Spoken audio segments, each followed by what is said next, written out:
नमस्कार सर्वांना, मी श्रद्धा किशोर पाटील पुन्हा एकदा माझ्या नवीन ब्लॉगमध्ये आपणा सर्वांचं मनापासून स्वागत करते। श्री स्वामी समर्थ सर्वांना सर्वप्रथम। तर आज व्हिडिओ बनवण्याचं कारण असं आहे की आपण जो अधिक महिन्यात व्रतवैकल्य उपासना केलेल्या आहेत प्रत्येकाने वेगवेगळ्या, त्याची सांगता कशी करायची आहे आपल्याला त्याच्या संदर्भात मी हा व्हिडिओ बनवला आहे। तर आज आणि उद्या आहे अमावस्या, जी की अमावस्या सोमवती अमावस्या आहे आणि जी वर्षातील सर्वात मोठी अमावस्या आहे। अधिकायन अधिकाह नमः, म्हणजे अधिक महिन्यात आलेली ही अमावस्या आहे म्हणून तिचं अधिकाधिक महत्त्व आहे। म्हणून या अमावस्येचं खूप महत्त्व आहे। तसंच उद्या सोमवार आहे आणि उद्याचाच महत्त्वाचा दिवस आहे, जो की सोमवार असल्यामुळं तिला सोमवती अमावस्या म्हणतात आणि महादेवांचा म्हणजे तो वार आहे। त्याच्यामुळं उद्याच खरं तर ती तिथी आहे, पण उद्या सकाळी 8:24पर्यंतच ती आहे आणि आज 12:20 सुरू झालेली आहे। त्याच्यामुळं उद्या बऱ्याच जणांना लवकर आहेत, म्हणजे सांगता समाप्ती लवकर आहे अमावस्येची। त्यामुळं जी उपासनेची सांगता आपल्याला करायची आहे किंवा त्याचं उद्यापन करायचं आहे ते म्हणजे काही जणांना शक्य होणार नाही। म्हणून आपण आज प्रदोष काळात म्हणजे आज 5:30 ते 7:30 या वेळात आपण त्याची सांगता करू शकता। तर ती सांगता कशी करायची आहे ते मी तुम्हाला या व्हिडिओमध्ये सांगणार आहे।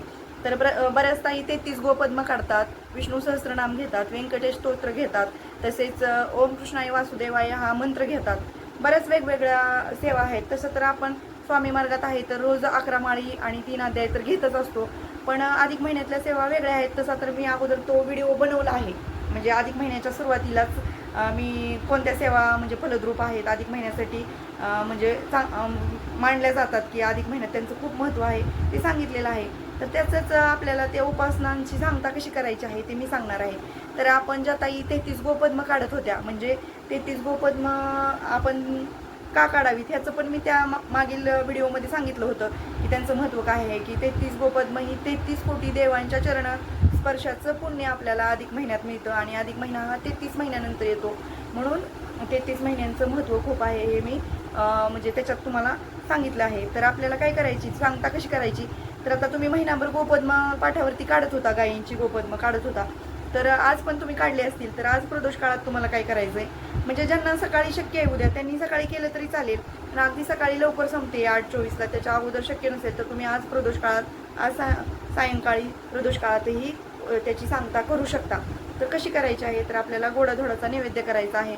गोडाधोडाचा म्हणजे काय, तुम्ही शिरा अगदी खीर करू शकतात आणि वरण भात भाजी पोळी जे तुमच्या घरात आहे, तुम्हाला पुरण वरण बनवायचं असेल तर ते पण तुम्ही बनवू शकता, तसं काही नाही आहे। तसं जर आता महिनाभर सर्वांनी गोडाधोडाचंच खाल्लेलं आहे आणि अगदी तुम्हाला काही शक्य नसेल तर तुम्ही खडी साखरेचा तरी नैवेद्य त्या गाईच्या गोपद्मांना दाखवायचा आहे। त्याशिवाय तुमची ती उपासना पूर्ण होत नाही, त्याची सांगता पूर्ण होत नाही।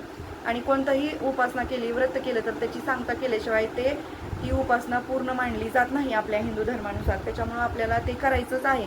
गोपद्मांना आपल्याला धूप दीप नैवेद्य दाखवायचा आहे। तर नैवेद्य दाखवताना आपल्याला काय करायचं आहे, यथासांग आपण जो नैवेद्य बनवणार आहे त्याच्यावर आपल्याला तुळशीपत्र ठेवायचं आहे।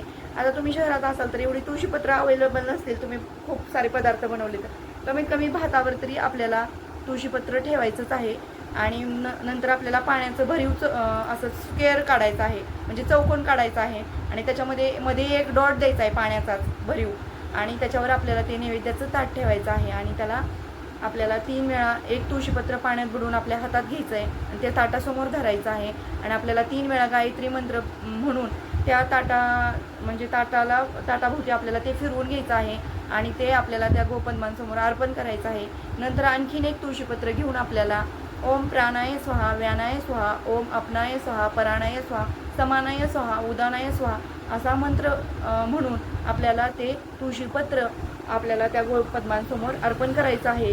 आणि त्याच्यानंतर आपला नैवेद्य झाल्यानंतर आपल्याला काय करायचं आहे, तर आपल्याला एक वेळा विष्णू सहस्त्रनाम घ्यायचा आहे, व्यंकटेश स्तोत्र घ्यायचा आहे, ओम कृष्णाय वासुदेवाय हा मंत्र 8 वेळा किंवा 16 वेळा किंवा 21 वेळा किंवा तुम्हाला जर शक्य असेल तर तुम्ही 108 वेळा ही एक माळही घेऊ शकता। नंतर आपल्याला एक माळ स्वामींचा जप घ्यायचा आहे आणि आपल्याला तो नैवेद्य जो आपण अर्पण केलेला आहे 33 गोपद्मांना, म्हणजे तो नैवेद्य तुमचा 33 कोटी देवांपर्यंत पोहोचणार आहे अशी मनोभावे आपण प्रार्थना करायची आहे। आणि तो जो नैवेद्य आहे तो आपल्या घरात खायचा आहे, बाहेर द्यायचा नाही। आपण ते तुम्ही जो नैवेद्य आहे तो आपल्या घरीच खायचा आहे, बिलकुल बाहेर द्यायचा नाही. उरला तरी तो नंतर दिवशी तुम्ही खा, पण बाहेर देऊ नका. त्याच्यानंतर आपल्याला काय करायचं आहे, आणि आता ही जी पुढची सेवा आहे ती सर्वात महत्त्वाची आहे. तुम्ही अधिक महिन्यात जर दीपदान केलंच नसेल, कोणतंही दीप दिला नसेल, म्हणजे जावयालाही दिला नसेल, काही तुमच्या प्रॉब्लेम्समुळं तांब्याचं पितळाचं किंवा कोणतंही दीपदान केलं नसेल किंवा मंदिरातही केलं नसेल, तर त्यांच्यासाठी ही आणखीन एक संधी आहे आज आणि उद्या सकाळपर्यंत, की तुम्ही काय करायचं आहे, कणकीचे 33 दिवे बनवायचे आहे, ज्याच्यामध्ये गूळ टाकायचा आहे. म्हणजे ते दिवे गोड होतात.